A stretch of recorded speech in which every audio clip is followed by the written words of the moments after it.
नमस्कार दोस्तों, आप सभी का स्टडी फॉर यूपीएससी पीसीएस से में स्वागत है। करंट अफेयर के एमसीक्यू हम लोग 70 बीपीएससी को लेकर कर रहे हैं, जिसमें उसी का नेक्स्ट वीडियो होगा। ये 70 बीपीएससी न्यूज़पेपर एमसीक्यू नाम से प्लेलिस्ट होगा। उसमें जाकर आप पहले के भी वीडियो को देख सकते हैं। डेट के हिसाब से वीडियो अपलोड है, आप उसको देख सकते हैं। ज़रूर देखिएगा। करंट एमसीक्यू को अगर आप प्रैक्टिस कर लेते हैं तो कंप्लीट हो जाता है आपकी करंट की तैयारी। डेली न्यूज़पेपर डिस्कशन और उसके साथ है तो मैंने आपको मैगजीन भी दिया है और भी मैगजीन दूंगा मैं आपको। और उसके साथ में क्या है तो करंट के एमसीक्यू, इससे आपका कंप्लीट हो जाता है। ठीक है, तो एमसीक्यू के बिना रिवीजन नहीं हो पाएगा, इसलिए ध्यानपूर्वक देखिएगा। 71 बीपीएससी को लेकर आंसर राइटिंग शुरू हो रहा है 20 सितंबर से। तो अगर आपको ऐड होना हो तो मुझे मैसेज ज़रूर कीजिएगा। जिनको 71 बीपीएससी देना है अब उनके लिए समय कम, आज से काउंटडाउन शुरू हो चुका है सितंबर से। आपका अगले सितंबर में एग्ज़ाम होगा, तो एक वर्ष करंट से अगर आप तैयारी करते हैं अभी से लेकर सितंबर तक, तो आपका तैयारी सही से हो पाता है। सिविल सर्विसेज 1 ईयर का प्रिपरेशन कम से कम मांगती है, उससे कम में काम नहीं चलता है। तो अगर आपको 71 के लिए ऐड होना हो तो 20 तारीख से शुरू हो रहा है, आप जो ऐड हो सकते हैं। पिछले वीडियो में हम लोगों ने जहाँ तक किया था करंट, उसके आगे का एमसीक्यू हम लोग इसमें करेंगे। ध्यानपूर्वक आप लोग देखा कीजिए, हिंदी और इंग्लिश दोनों में ही होता है, बाइलिंगुअल है। अगले वीडियो से एक सुधार और होगा, जब अगले पीडीएफ में हम लोग शुरू करेंगे, हम लोग बोल्ड फॉन्ट नहीं रखेंगे, इसको थोड़ा सा नॉर्मल फॉन्ट कर देंगे, जिससे आपको पढ़ने में और भी इंटरेस्टिंग लगे। ओके, देखिए मेरा काम है एमसीक्यू करवाना, मैं तो अपना काम कर दूंगा। अगर आप नहीं करेंगे तो ये आपका है, आप जाने भाई। मैंने अपनी तरफ से 100% दिया, आप भी एफर्ट लगाएंगे तो सही रहेगा। HIV एड्स के बारे में कथन दिए हुए हैं, उस पर ज़रा विचार कीजिए। HIV एड्स एक वायरल संक्रमण है जो प्रतिरक्षा प्रणाली, विशेष रूप से CD4 कोशिकाएं, T कोशिकाओं पर हमला करता है, जो प्रतिरक्षा प्रणाली को संक्रमण से लड़ने में मदद करते हैं। दरअसल हमारे जो इम्यून सिस्टम है और हमारे बॉडी में जो एंटीबॉडीज़ बनते हैं, उस सिस्टम पर हमला करता है HIV का वायरस, ऐसा कहा गया है। इसलिए HIV से पीड़ित जो लोग होते हैं वो जल्दी, अगर उनको सर्दी बुखार भी हो जाए तो वो उससे निपट नहीं पाते हैं, क्योंकि उनका जो प्रतिरक्षा तंत्र है वही खराब हो जाता है समय के साथ में। एड्स HIV संक्रमण का प्रारंभिक चरण है। HIV अभी भी सक्रिय है, लेकिन बहुत कम स्तर पर प्रजनन करता है। लोगों में कोई लक्षण नहीं हो सकता है या केवल हल्के लक्षण हो सकते हैं। मतलब HIV जो है आपके बॉडी में अगर प्रवेश करता है इसका वायरस, तो 5 से 6 वर्ष तक आपको पता नहीं चलेगा कि आप HIV से संक्रमित हो गए हैं। साइलेंट किलर इसको माना जाता है, शरीर को धीरे धीरे अंदर से खोखला कर देगा। उसके पश्चात आपको पता चलेगा कि आप HIV से संक्रमित हो गए हैं। ये तुरंत इम्पैक्ट नहीं डालता है, जैसे कोरोना से अगर आप संक्रमित होते हैं तो तुरंत ही आपको सर्दी खांसी बुखार आ जाती है, जबकि HIV में कुछ भी नहीं पता चलेगा आपको। 6 से 7 वर्ष के पश्चात ये अचानक से लोगों की मृत्यु का कारण बनता है। इसका पहला और तीसरा स्टेटमेंट बिल्कुल सही हो जाएगा, पहला और तीसरा सही हो जाएगा। अगर इसका उपचार न किया जाए तो HIV शरीर में CD4 कोशिकाओं, T कोशिकाओं की संख्या को कम कर देता है, जिससे व्यक्ति को संक्रमण या कोई भी बीमारी अगर होगा, आपका प्रतिरक्षा तंत्र खराब है तो कैंसर तक आपको हो सकता है।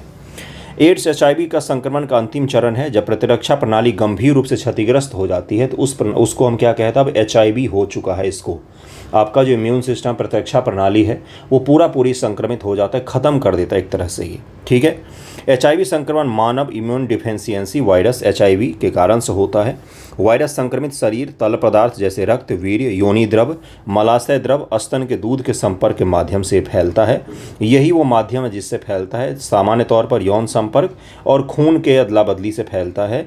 जैसे अगर सैलून से भी फैल सकता है, इन्फेक्टेड इंजेक्शन से भी फैल सकता है। ओके, ART के बारे में आपसे सवाल पूछा गया है। ART के बारे में, यह हेपेटाइटिस B के प्रबंधन के लिए एक उपचार है। ART 1 अप्रैल 2004 को भारत सरकार ने HIV के साथ रहने वाले व्यक्तियों के लिए एंटी रेट्रोवायरल थेरेपी ART की शुरुआत की थी।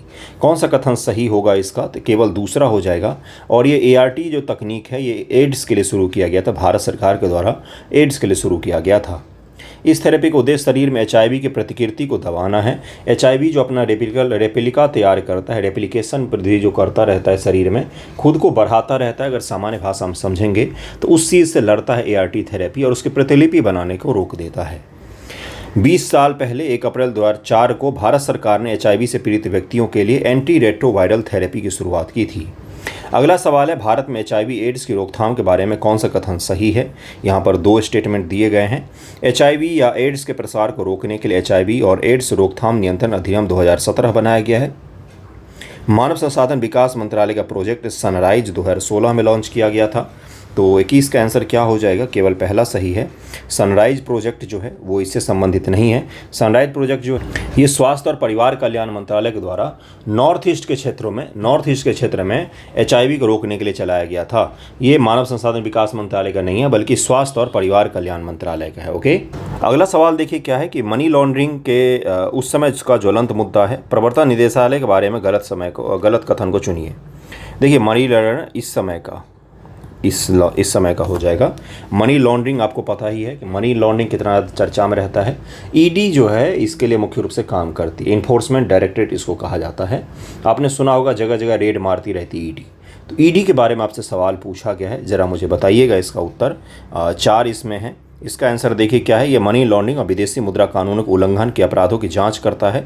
यह गृह मंत्रालय के अधीन कार्य करता है। यहाँ पर यह स्टेटमेंट गलत हो जाएगा। इसने 1956 में प्रवर्तन इकाई के रूप में स्थापित किया गया था इसका मुख्यालय दिल्ली में है। ये तीनों स्टेटमेंट तो सही है। और ईडी जो है ये वित्त मंत्रालय के राजस्व विभाग के अधीन में कार्य करता है। ये फाइनेंस मिनिस्ट्री के अंतर्गत काम करता है, न कि गृह मंत्रालय के अंतर्गत। ये छोटा सा सवाल अगर आपसे एग्जाम में पूछा जाए, यकीन मानिए आप इसको गलत कराएंगे, क्योंकि वहाँ प्रेशर बहुत ज़्यादा रहता है। एग्जामिनेशन हॉल का जो प्रेशर होता है और रूम का जो होता है उसमें कोई मेल ही नहीं है। इसलिए मैं आपको बोलूँगा ध्यानपूर्वक कीजिए, और जितने अच्छे से पढ़ेंगे एग्जामिनेशन हॉल में प्रेशर उतना ही कम रहेगा। ठीक है, इसका आंसर क्या हो जाएगा, इसका आंसर बी हो जाएगा।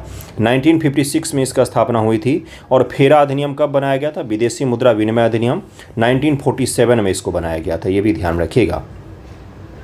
अगला सवाल देखिए क्या है। FSSAI के बारे में एक सवाल पूछा गया है आपसे। Food security standard authority of India, यह खाद्य सुरक्षा और मानक अधिनियम 2006 के तहत स्थापित एक स्वायत्त संवैधानिक निकाय है। FSSAI एक स्वायत्त संवैधानिक निकाय है।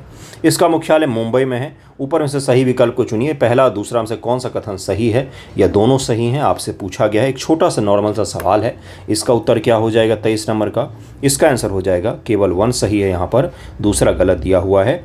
भारतीय खाद्य सुरक्षा मानक प्राधिकरण FSSAI खाद्य सुरक्षा मानक अधिनियम 2006 के तहत स्थापित एक स्वायत्त वैधानिक निकाय। पहला भी गलत होगा यहाँ पर, पहला भी गलत होगा। वैधानिक होगा, संवैधानिक नहीं होगा। इसका आंसर दरअसल डी होना चाहिए। दोनों ही गलत हैं, दोनों ही गलत है। किसी के आंसर में मिस्टेक होगा। FSSAI से जुड़ा हुआ संविधान में कोई आर्टिकल नहीं है, तो पहला तो बिल्कुल ही गलत हो जाएगा। और दूसरा इसका मुख्यालय दिल्ली में है, न कि मुंबई में, तो दूसरा भी गलत हो जाएगा। इसका आंसर डी हो जाएगा। उपरोक्त में दोनों ही कथन गलत हैं। दोनों ही कथन गलत हैं। दोनों ही स्टेटमेंट जो हैं वो गलत दिए हुए हैं। और स्वास्थ्य और परिवार कल्याण मंत्रालय के तहत में है। स्वास्थ्य मंत्रालय के तहत में FSSAI काम करता है। ये स्टेटमेंट जरूर ध्यान में रखिएगा। एग्जाम में आपको कंफ्यूज करने के लिए दे सकता है। खाद्य प्रसंस्करण मंत्रालय के तहत में काम करता है, गृह मंत्रालय के तहत में काम करता है, इस तरह की चीज़ें दी जा सकती है। ये स्वास्थ्य मंत्रालय के तहत में काम करता है। Food security standard authority of India FSSAI 2006 में स्थापित किया गया है। दिल्ली में इसका मुख्यालय है। प्रौद्योगिकी फर्मों से जुड़े कई मुद्दे हैं। भारतीय प्रतिस्पर्धा आयोग के बारे में निम्नलिखित कथनों विचार कीजिए। भारतीय प्रतिस्पर्धा आयोग क्यों चर्चा में था, क्योंकि जो टेक्नोलॉजी से जुड़े हुए अलग अलग कंपनियां भारत में काम कर रही हैं, उनके बीच में स्वस्थ प्रतिस्पर्धा को लेकर FSSAI ने कुछ कार्रवाई की थी, जिसके तहत कई सारे कंपनियों पर जुर्माने भी लगाए गए थे। जैसे गूगल है, जैसे अमेजन है, और जैसे फेसबुक है, इंस्टाग्राम है, ये सब कंपनियां हैं। अब ये किस प्रकार से काम कर रही हैं, कहीं दूसरे अपने समान कंपनी को दबा तो नहीं रही हैं? क्या मार्केट में समान रूप से प्रतिस्पर्धा हो रहा है, या मोनोपोली कायम हो रहा है? इन्हीं सब चीज़ों की देखरेख कौन करता है, तो भारतीय प्रतिस्पर्धा आयोग करता है। पहला स्टेटमेंट आयोग की स्थापना 14 अक्टूबर 2003 को हुई थी। यह मई 2004 में पूरी तरह से कार्यात्मक हो गया। यह कॉर्पोरेट मामलों के मंत्रालय के भीतर एक वैधानिक निकाय है, जो प्रतिस्पर्धा अधिनियम 2002 को लागू करने के लिए जिम्मेदार है। आपसे पूछा गया है कि कौन से कथन सही है, यहाँ पर ये बताना है। 24 का उत्तर क्या हो जाएगा, केवल दूसरा सही है, यहाँ पर पहला गलत दिया हुआ है।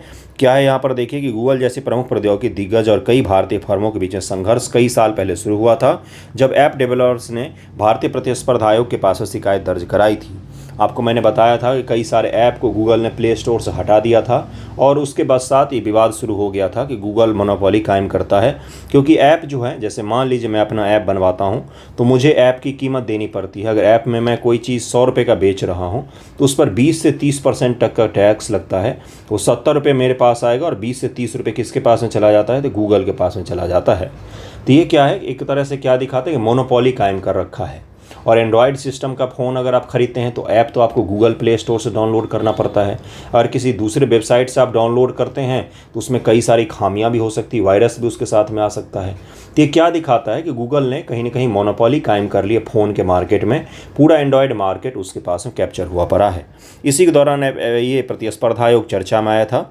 आयोग की स्थापना 14 अक्टूबर 2003 को हुई थी। मई 2009 में धनेंद्र कुमार इसके पहले अध्यक्ष बने थे और यहाँ पर 2002 में लिखा हुआ है, 2003 नहीं 2009 से इस आयोग ने फुल फ्लेज में काम करना शुरू किया है। यहाँ पर 2004 लिखा है कार्यात्मक हो गई थी, जबकि ये 2009 से संपूर्ण रूप से कार्यात्मक हुई है। ओके, अगला सवाल है बंधुओं, भारत के प्रतिस्पर्धा अधिनियम 2002 के बारे में मैंने एक सवाल पूछा है। चूंकि प्रतिस्पर्धा आयोग चर्चा में था इसीलिए मैंने ये सवाल पूछा है आपसे। देखिए, स्टेट पीसीएस के लिए इसी प्रकार का एमसीक्यू आपको पढ़ना पड़ेगा। वन लाइनर भी मैं आपको करवाऊंगा, लेकिन अभ्यास डालिए थोड़ा सा स्टेटमेंट वाले सवालों की। पहला सवाल है, यह बाजार और निष्पक्ष प्रतिस्पर्धा का प्रबंधन करने वाला पहला कानून है। अधिनियम केंद्रीय और राज्य स्तर पर आयोग प्रदान करता है। यह अधिनियम उन उद्यमों के बीच अधिग्रहण, विलय और समामेलन आदि को प्रतिबंधित करता है जिनका भारत में बाजार में प्रतिस्पर्धा पर प्रतिकूल प्रभाव पड़ता है या पड़ने की संभावना होती है। इसमें यह कहा गया है कि जो प्रतिस्पर्धा आयोग का अधिनियम है वो मान लीजिए कोई दो बड़ी कंपनी मिलकर पूरे बाजार को हथियाने की कोशिश करती है तो उस पर भी प्रतिबंध लगाने की कोशिश करता है। तो कौन सा स्टेटमेंट सही हो जाएगा ये पूछा गया है। इसमें केवल तीसरा सही होगा, केवल तीसरा सही होगा। इससे पहले 1969 में मेन कानून बनाया गया था। मेन कानून 1969 ईस्वी में बनाया गया था और प्रतिस्पर्धा आयोग की स्थापना के लिए 1969 में बनाया गया था एक कानून। ओके, इसीलिए यहाँ पर केवल तीसरा सही हो जाएगा। दूसरा भी गलत है। केंद्र के स्तर पर प्रतिस्पर्धा आयोग की स्थापना होती है, राज्य के स्तर पर प्रतिस्पर्धा आयोग की स्थापना नहीं होती है। 26 नंबर सवाल है बंधुओं कि हाल ही में कुछ स्थानों को विश्व धरोहर स्थल के यूनेस्को की अस्थायी सूची में जोड़ा गया है। कुछ स्थानों को यूनेस्को की अस्थायी सूची में जोड़ा गया था, उसके बारे में सवाल है। सभी नए जोड़े गए भारतीय स्थल मध्य प्रदेश से हैं। नए जोड़े गए स्थलों में से एक बाघ गुफा भी है जिसको जोड़ा गया है, ऑब्जर्वर लिस्ट में जोड़ा गया था। उसके पश्चात यूनेस्को उसको क्या करती है, अस्थायी लिस्ट में ऐड कर देती है। 6 स्थानों में ग्वालियर किला। अब बस आप स्थान याद रख लीजिए, क्वेश्चन को भूल भी जाइए, स्थान याद रखिए। ग्वालियर किला, ऐतिहासिक धमनौर रॉक कट की गुफाएं जो हैं, भोजपुर में भोजेश्वर महादेव मंदिर, चंबल घाटी का रॉक आर्ट स्थान, खूनी भंडारा बुरहानपुर और रामनगर भी शामिल है। इन सभी जगहों को यूनेस्को के अस्थायी लिस्ट में, अस्थायी लिस्ट में भी डाला गया है और इसको परमानेंट भी किया जाएगा आने वाले समय में। यूनेस्को एक बार इसकी जांच पड़ताल करेगी, इसकी ऐतिहासिकता देखेगी और उसके पश्चात इसको अपने संरक्षण लिस्ट में शामिल कर देगी। अगला सवाल है चीन और ताइवान का जो मुद्दा है, एक ज्वलंत मुद्दा है, इसके बारे में सवाल पूछा गया है। दरअसल में सुबह से काफ़ी सारे वीडियो बनाने होते हैं इसलिए कई बार गलत शब्द का उच्चारण होता है, बस ध्यान से देखिए आपको समझ में आ जाएगा। शुरू में किंग राजवंश के दौरान ताइवान चीनी नियंत्रण में था। क्विंग नाम है दरअसल में, ये किंग इसका हिंदी में ट्रांसलेटर हो जाता है, क्विंग नाम है इसका, क्विंग राजवंश नाम था इसका। ताइवान और चीन के बीच में पीला सागर आता है। येलो सी जो है, येलो सी जिसको कहा जाता है, ये ताइवान और चीन के बीच में है। उत्तर और दक्षिण कोरिया का निर्धारण 37 डिग्री अक्षांश से होता है। उत्तर कोरिया और दक्षिण कोरिया जो है उनके बीच में एक पतली सी लाइन खींची हुई है बॉर्डर का, क्या इनका निर्धारण 37 डिग्री लाइन से होता है, अक्षांश से होता है? कौन सा कथन सही है ये पूछा गया है, तो इसका आंसर हो जाएगा सी, केवल और केवल पहला यहाँ पर सही है, केवल पहला यहाँ पर सही है, दूसरा और तीसरा गलत है। उत्तर कोरिया दक्षिण कोरिया के बीच में जो लाइन है यहाँ पर 38 डिग्री से पीला सागर चीन और कोरिया के बीच में है, न कि चीन और ताइवान के बीच में है। और येलो सागर जो है ये चीन और कोरिया के बीच में स्थित है, चीन और कोरिया के बीच में, न कि चीन और ताइवान के बीच में है। ताइवान क्विंग राजवंश के दौरान चीनी नियंत्रण में आया, लेकिन 1895 में चीन द्वारा पहला चीन जापान युद्ध हारने के बाद इसको जापान को दे दिया गया था। जापान द्वारा द्वितीय युद्ध हारने के बाद 1945 में चीन ने ताइवान पर फिर से नियंत्रण हासिल कर लिया, लेकिन राष्ट्रवादियों और साम्यवादियों के बीच में जो चीन का संघर्ष चलता है, जिसमें चांग काई शेक और माओ त्से तुंग इन दोनों के बीच में चीन पर नियंत्रण को लेकर भीषण खूनी संघर्ष होता है और खूनी क्रांति के पश्चात से चांग काई शेक जो है वो भाग के चला गया ताइवान में, और वहीं पर अभी पीआरसी की स्थापना ताइवान में हुई थी, पीपल रिपब्लिक चाइना की स्थापना हुई थी।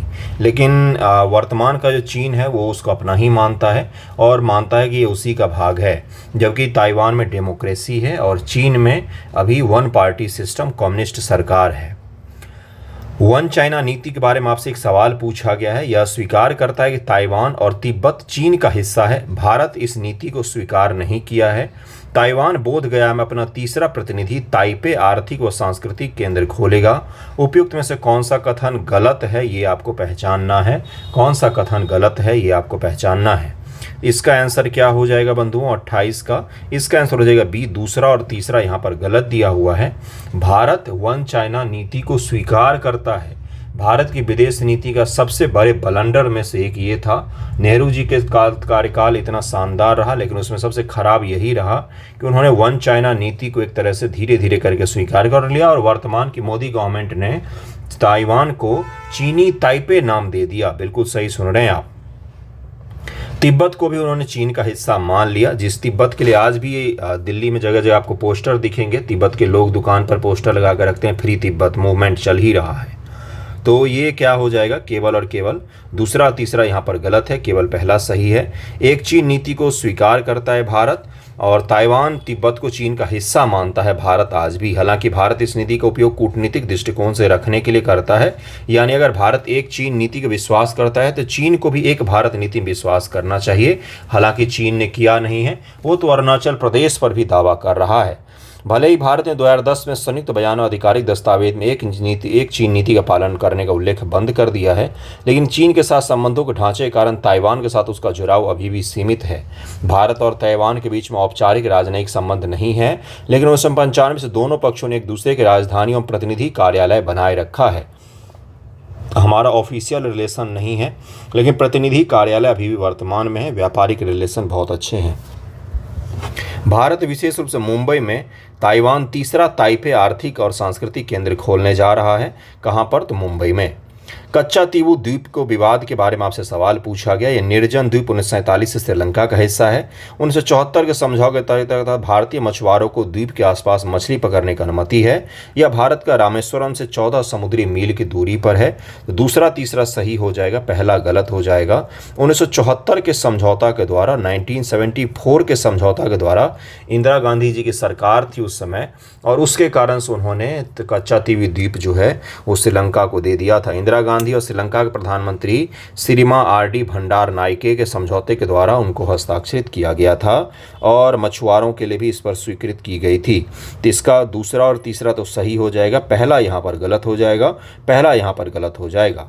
फुकुशिमा जल मुद्दा क्या है? तो ये है रेडियोधर्मी पदार्थों से मिश्रित पानी है जो परमाणु ऊर्जा संयंत्र से निकल रहा है।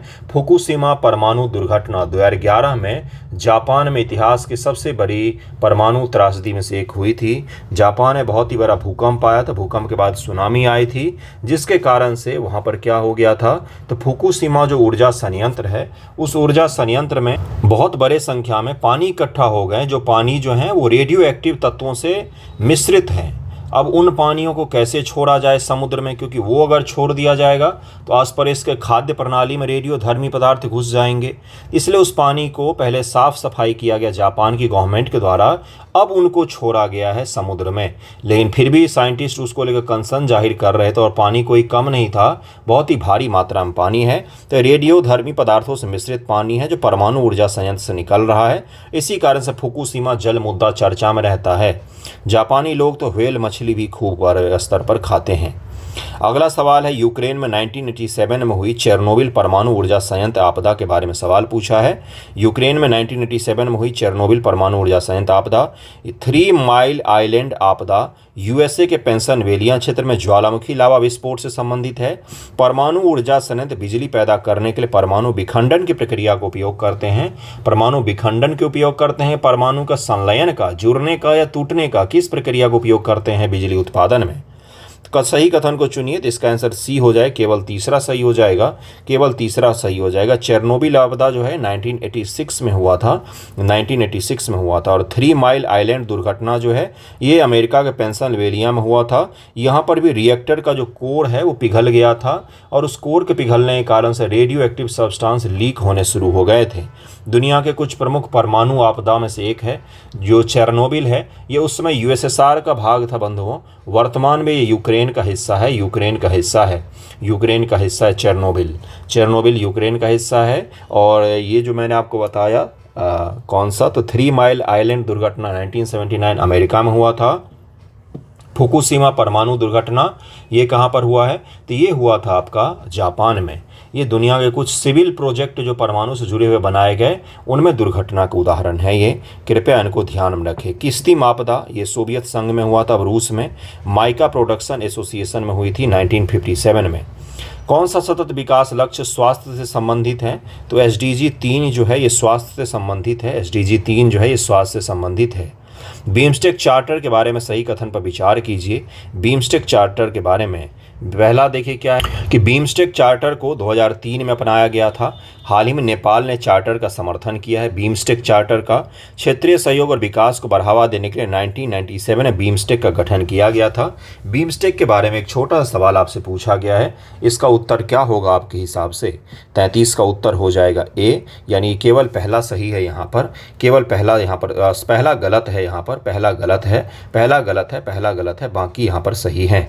नेपाल की संघीय संसद ने बहुक्षेत्रीय तकनीकी और आर्थिक सहयोग के लिए बंगाल की खाड़ी पहल बीमस्टेक चार्टर की प्रस्तुति क्षेत्रीय सहयोग और आर्थिक समृद्धि की दिशा में एक महत्वपूर्ण कदम है। बीमस्टेक चार्टर को 5वें बीमस्टेक शिखर सम्मेलन 2022 के दौरान अपनाया गया था, 2022 के दौरान अपनाया गया था। चार्टर सदस्य राज्यों के बीच सहयोग के लिए सिद्धांत और संरचनाओं को निर्धारित करते हुए एक दस्तावेज बनाया गया था कि बीमस्टेक अब किस प्रकार से काम करेगा। नेपाल के अलावा बीमस्टेक के अन्य 6 सदस्य देश पहले ही इस पर समर्थन जुटा चुके थे और समर्थन दे भी चुके थे, बस नेपाल ने सबसे अंत में इसको अपनाया है, सबसे अंत में इसको अपनाया है। बीमस्टेक की स्थापना 1997 ईस्वी में किया गया था। Bay of Bengal initiative for multi economic purpose और कल्चर पर्पस से सहयोग को बे ऑफ बंगाल के जो देश हैं वो सहयोगात्मक चीज़ों के करते हैं। बीमस्टेक के सदस्य देश को नाम सदस्य देशों के जो नाम है वो जरूर आप याद करके जाइएगा, एग्जाम में पूछता है। ओके, बीमस्टेक का हेडक्वार्टर कहाँ है, अगर आप बता देंगे तो अच्छा रहेगा। भारत में मौलिक अधिकारों के बारे में निम्नलिखित कथनों विचार कीजिए। अनुच्छेद 20 गिरफ्तार या हिरासत में लिए गए व्यक्तियों को सुरक्षा प्रदान करता है। अनुच्छेद 21 घोषित करता है कि कानून द्वारा स्थापित प्रक्रिया के अनुसार ही किसी व्यक्ति को उसके जीवन या व्यक्तिगत स्वतंत्रता से वंचित किया जाएगा। अनुच्छेद 21 केवल भारतीय नागरिकों के लिए उपलब्ध है। कौन सा कथन गलत है यहाँ पर बंधुओं, ये पूछा गया है आपसे। पहला और तीसरा गलत है यहाँ पर, दूसरा बिल्कुल सही है। आर्टिकल 15, 16, 19, 29, 30 जो हैं ये केवल भारतीयों के लिए होते हैं, बाकी सभी आर्टिकल भारत के नागरिक और निवासी दोनों के लिए होते हैं। अनुच्छेद 20 किसी आरोपी व्यक्ति को मनमाने और अत्यधिक दंड से सुरक्षा प्रदान करता है, चाहे वह नागरिक हो या विदेशी कंपनी या निगम, कोई भी कानूनी प्रदान कर सकता है। देखिए क्या है अगला, जीवन और व्यक्तिगत स्वतंत्रता की सुरक्षा अनुच्छेद 21 घोषित करता है। कानून द्वारा स्थापित प्रक्रिया के अनुसार ही किसी को सजा दी जाएगी, यह अनुच्छेद 21 में घोषित किया गया है। पहला और तीसरा यहाँ पर गलत था, दूसरा स्टेटमेंट जो है बिल्कुल सही है। और 21 जो है ये गैर नागरिक और नागरिक दोनों के लिए उपलब्ध है। अगला सवाल है आपका कि हाल ही में उत्तरी अमेरिका महाद्वीप के क्षेत्र में पूर्ण सूर्य ग्रहण चर्चा में था। निम्नलिखित कथनों पर विचार कीजिए। पूर्ण सूर्य ग्रहण याद होगा आपको, मैंने पढ़ाया भी था। भारत में तो नहीं देखा गया लेकिन बाकी जगहों पर देखा गया था। क्या है पहला स्टेटमेंट कि सूर्य ग्रहण एक ऐसी स्थिति है जब चंद्रमा पृथ्वी और सूर्य के बीच में घूमता है। जब चंद्रमा पृथ्वी और सूर्य के बीच में आ जाता है, क्या इसको सूर्य ग्रहण कहा जाता है? पूर्ण सूर्य ग्रहण तब होता है जब चंद्रमा सूर्य की पूरी डिस्क को देखने से रोकता है। पूर्ण सूर्य ग्रहण के दौरान आकाश में चमकीले तारे और ग्रहों के साथ सूर्य का बाहरी वायुमंडल अदृश्य हो जाता है। कौन से कथन सही होंगे? 35 का उत्तर हो जाएगा केवल पहला और दूसरा सही है, तीसरा यहाँ पर गलत है। पूर्ण सूर्य ग्रहण तब होता है जब चंद्रमा पृथ्वी और सूर्य के बीच से सीधे गुजरता है, जिससे सूर्य की पूरी डिस्क दिखाई नहीं देती है। उससे उन क्षेत्रों में एक अस्थायी अंधेरा जैसा बन जाता है। पूर्ण सूर्य ग्रहण के दौरान सूर्य का कोरोना या बाहरी वायुमंडल आकाश से चमकीले तारों और ग्रहों के साथ दिखाई देता है, जिसको कोरोना कहा जाता है। सूर्य के जो बाहरी आवरण है ये दिखाई देता रहता है। ओके, नेक्स्ट क्वेश्चन पर चलते। अगला सवाल देखिए, ग्रहण परिणाम के बारे में आपसे सवाल पूछा गया है। गहन परिमाण के बारे में पूछा गया है। यह सूर्य के व्यास का वह अंश है जो चंद्रमा द्वारा ढक जाता है, उसको ग्रहण परिमाण कहा जाता है। इक्लिप्स मैग्नीट्यूड कहा जाता है इसको इंग्लिश में। इसे केवल दशमलव अंश व्यक्त किया जा सकता है। 36 का आंसर क्या हो जाएगा? केवल पहला यहाँ पर सही है। ग्रहण परिमाण सूर्य के व्यास का वह अंश है जो चंद्रमा द्वारा ढक लिया जाता है। इसी को क्या कहा जाता है? इक्लिप्स मैग्नीट्यूड कहा जाता है। यह व्यासों का एक अनुपात होता है। इसे ग्रहण अस्पष्टता के साथ भ्रमित नहीं किया जा सकता है और इसको हमेशा प्रतिशत या दशमलव अंश जैसे कि 50% या 0.50 इस प्रकार से इसको दर्शाया जा सकता है। तो केवल दशमलव नहीं होगा बल्कि इसको परसेंटेज में भी व्यक्त किया जाता है कि कितना परसेंट ढक गया है, कितना परसेंट दिख रहा है, इस तरह से भी व्यक्त किया जाता है। कितना अननोन चीज़ है नहीं आपके लिए, जबकि ये न्यूज़पेपर में चर्चा में रहता है, इसीलिए ये MCQ बनाया गया है। ओके, ग्लाइसेमिक इंडेक्स क्या है? इसका आंसर हो जाएगा सी। यह कार्बोहाइड्रेट युक्त खाद्य पदार्थों को इस आधार पर रैंक करता है कि वो कितनी धीमी या तेजी गति से पचते हैं और रक्त शर्करा के स्तर को बढ़ाते हैं, ब्लड में शुगर के लेवल को बढ़ाते घटाते हैं। और कार्बोहाइड्रेट कंटेनिंग जो फूड होता है ना, जैसे मक्का, ये क्या हो गया? तो इसमें कार्बोहाइड्रेट्स होता है। जैसे जो आप कोल्ड ड्रिंक वगैरह पीते हैं तो उसमें जम के शुगर डाला जाता है, उसमें भी कार्बोहाइड्रेट्स खूब बड़ी मात्रा में होते हैं। गेहूँ में होता है, चावल में भी होता है, अलग अलग चीज़ों में कार्बोहाइड्रेट्स होते हैं। कार्बोहाइड्रेट हमारे शरीर के लिए बहुत ही ज़्यादा आवश्यक तत्व है। आपने आजकल देखा होगा कार्बो डाइट कर रहे हैं, यानी कि कुछ भी मीठा या कार्बोहाइड्रेट से जुड़े हुए चीज़ें नहीं खा रहे हैं, उससे शरीर अचानक से कमज़ोर होने लग जाता है। शरीर में एनर्जी का मुख्य स्रोत होता है ये। तो जो ग्लाइसेमिक इंडेक्स है ये क्या है? तो एक रैंकिंग तरीके का है कि किस पदार्थ में कार्बोहाइड्रेट्स की मात्रा ज़्यादा है, किस में कम है, इसके हिसाब से इसकी रैंकिंग बनाई जाती है। जैसे एग है, तो एग में तो कार्बोहाइड्रेट्स नहीं होता है, ये सबसे नीचे आ जाएगा। अब जैसे मान लीजिए शुगर ही है, आप किसको गन्ने को ले लीजिए तो उसमें कार्बोहाइड्रेट्स की मात्रा ज़्यादा होती है, तो टॉप पर आएगा। वो इंस्टेंट एनर्जी आपको कार्बोहाइड्रेट्स ही दे सकता है। ठीक है, इसको ध्यान में रखिएगा, ये ग्लाइसेमिक इंडेक्स कहलाता है। अगला सवाल है, हाल ही में अमेरिका और भारत एक नए मास्टरशिप रिपेयर एग्रीमेंट के लिए कोलकाता बंदरगाह का ऑडिट कर रहे हैं। निम्नलिखित कथनों पर विचार कीजिए। कोलकाता का बंदरगाह भारत का दूसरा सबसे बड़ा नदी बंदरगाह है। आपको पता है कि कोलकाता एक नदी बंदरगाह है।